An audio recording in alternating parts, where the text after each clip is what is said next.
Salve, salve amigos do Detetives Vascaínos, estou na área novamente pra gente falar de Vasco, já no meu estúdio aqui no Rio de Janeiro, devidamente preparado para trazer as mais seguras informações do Vascão, que atropelou ontem o Cruzeiro, tá com a moral lá em cima para pegar o Palmeiras na quarta-feira em São Paulo.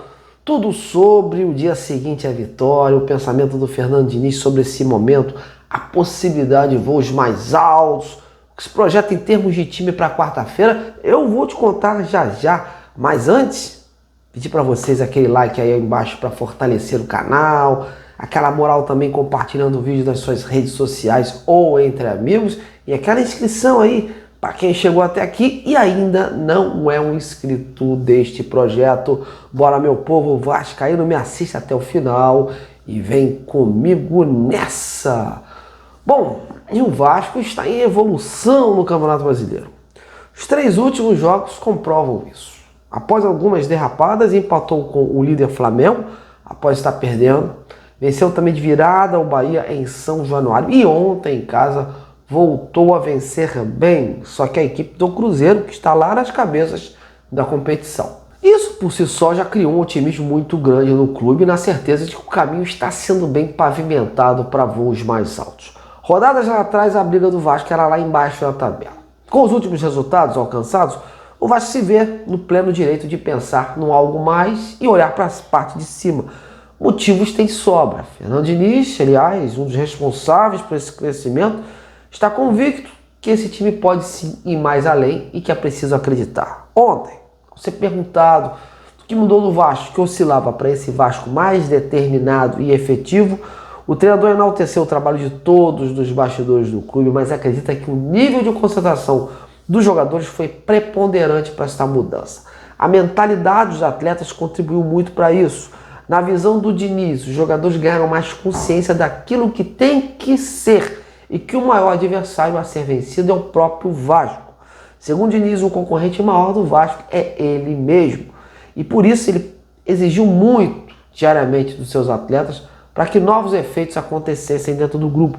Foi um trabalho árduo de elevar o nível dos jogadores. E esse reflexo está nas arquibancadas. Gerou uma reflexão do Fernando Diniz também, ontem após o jogo. Quando chegou ao clube, um dos seus principais objetivos era trazer a torcida para junto dos jogadores. Ele queria a volta desta conexão que faz com que os jogos de São Januário tenham um impacto maior, um peso maior. E o Diniz reconhece que a torcida vascaína é o maior patrimônio do Vasco e que deu gosto de ver essa conexão com os torcedores nesse sábado, né, com o estádio cheio e o time jogando junto. E essa conexão, na visão do treinador, faz o Vasco se tornar mais forte do que já é. Então ele espera que o Vasco consiga ter cada vez mais consistência e a torcida goste cada vez mais do que o grupo vai fazer dentro de campo. Ele sempre tenta fazer essa conexão porque é muito importante conectar a arquibancada com o elenco, com o time. Quando começa a acontecer como ocorreu ontem, fica ainda mais fácil. É como se a torcida entrasse no campo, como se tirasse o gol ou ajudasse a fazer. Por isso o objetivo daqui para frente é esse, trabalhar muito para que isso continue acontecendo, né? O Diniz também revelou que o grupo teve um aprendizado muito grande com aquelas bobeiras cometidas em jogos recentes. O jogo contra o Ceará mesmo foi um exemplo disso. O Vasco, quando perde o nível de concentração ou comete falhas individuais, acaba remando muito contra e favorecendo o adversário. E o grupo está imbuído disso, está ciente dessa situação, de que é preciso se fortalecer para avançar, independente de quem aí seja o adversário.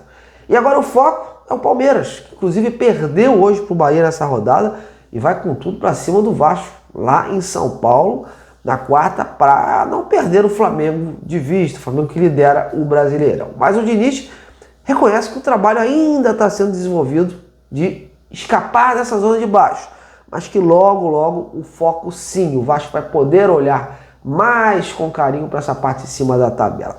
Sobre o jogo contra o Palmeiras, ele está consciente das dificuldades, né, do que é se jogar lá, é muito difícil. No Allianz é mais ainda, né, um campo de grama sintética, muito mais rápido, eles molham também muito o campo, mas ele prometeu, se preparar à altura, da melhor maneira, para ir a São Paulo aí e conseguir buscar esses 3 pontos. A ausência de um dos jogadores mais consistentes do Vasco, olha, é a dor maior, é a maior dor de cabeça do Fernando Diniz para essa partida, viu? E ao volante Barros, que desde que entrou, o time não perdeu mais. Barros tomou o 3º cartão amarelo ontem e está de fora, vai cumprir suspensão automática. Um jogador que encaixou, né, muito ali, deu uma maior consistência, ele está ali jogando com o Hugo Moura, os dois deram uma maior solidez defensiva até para o Cuesta e para o Robert Renan, e ajudou também os laterais, né, subirem mais, avançarem. Então essa é a maior perda, a perda mais sentida do Fernando Diniz para essa partida, que o Vasco estava precisando ali, né, de um cara mais de pegada naquele meio campo, e o Barros tinha entrado bem. Então isso aí ele lamenta, mas faz parte do futebol, né? E a esperança de Diniz com isso é que o Tietê, que já está treinando ali com o grupo, já estava em transição, possa voltar para esse jogo, e com isso ele seja um dos candidatos ao lugar do Barros. Ele já estava acostumado ali a jogar com o Hugo Moura e seria perfeito caso ele entrasse. Apesar que o Tietê, as características do Tietê são bem diferentes das do Barros, né? O Tietê é um cara que gosta mais de pisar na área, um toque mais refinado. O Barros já é aquele volante mesmo, mas é um cara também com boa visão e que está encorpando aí. Há grande possibilidade, então, dessa volta do Tietê acontecer. Caso não dê, o Matheus Carvalho, né, o Matheus Cocão, é um outro nome que aparece aí no radar e que pode ocupar a vaga, já que o Thiago Mendes também está na mesma situação do Tietê, está retornando aí com chance também de ser relacionado. O jogo é quarta. Até lá o time vai ter aí segunda e terça para definir as diretrizes da partida e a melhor formação. Mas tirando o Barros, a gente não deve ter muito mistério nas outras posições não. A zaga está muito segura ali com o Cuesta e o Robert Renan. Nas laterais também o Paulo Henrique, o Piton vai seguir de fora dando lugar ao Pumita. No meio, aí sim a dúvida do Barros, né? Quem vai ser o que vai entrar no lugar dele. E tendo ali o Coutinho, né, como o seu maior cérebro da equipe, dialogando bem com o Nuno. E lá na frente, Ryan, né, a peça fundamental do Vasco, e ao lado do Verratti, né, o Verratti que apesar de criticado pelos torcedores, vai seguir como capitão e comandante do ataque. O Diniz gosta muito do jogador e acredita que é uma peça importante para o seu esquema prevalecer em campo. Mas não tenha dúvida de que hoje o Ryan é aí o nome da vez, a bola da vez do ataque, o cara que está surpreendendo, que está fazendo o Vasco avançar. O Diniz está vendo muito isso e considera que o Ryan é esse elemento surpresa que está ajudando, junto com o Coutinho, junto com o Barros, estão ajudando ali, estão dando aquela encorpada no elenco nessa reta decisiva. E o próprio Ryan não quer saber dessas situações que envolvem o nome dele, sobre propostas de clubes da Europa, enfim, de outras ofertas. Ele segue focado no Vasco, quer terminar o ano no Vasco, e o outro ano é outra situação. Então ainda tem muita coisa para acontecer e o Ryan quer aí fechar com chave de ouro o ano com o Vasco antes de qualquer despedida que venha a acontecer, porque vai chegar aí, o jogador está valorizado, vai chegar aí, a grana está firme, e eu acredito que até o próximo ano aí vão tentar tirar de todas as maneiras o jogador de São Januário. Que é uma pena que ele está subindo de produção, mas futebol é isso. Bom, meus amigos, mas vamos aguardar esses próximos dias para que a gente tenha uma confirmação melhor do time do Vasco. Lembrando que hoje o Vasco está na 11ª posição com 30 pontos, mas o Corinthians está jogando agora com o Flamengo, né? E o Ceará ainda vai jogar nessa rodada, então pode haver aí alguma ultrapassagem em relação ao Cruzmaltino. Vamos aguardar.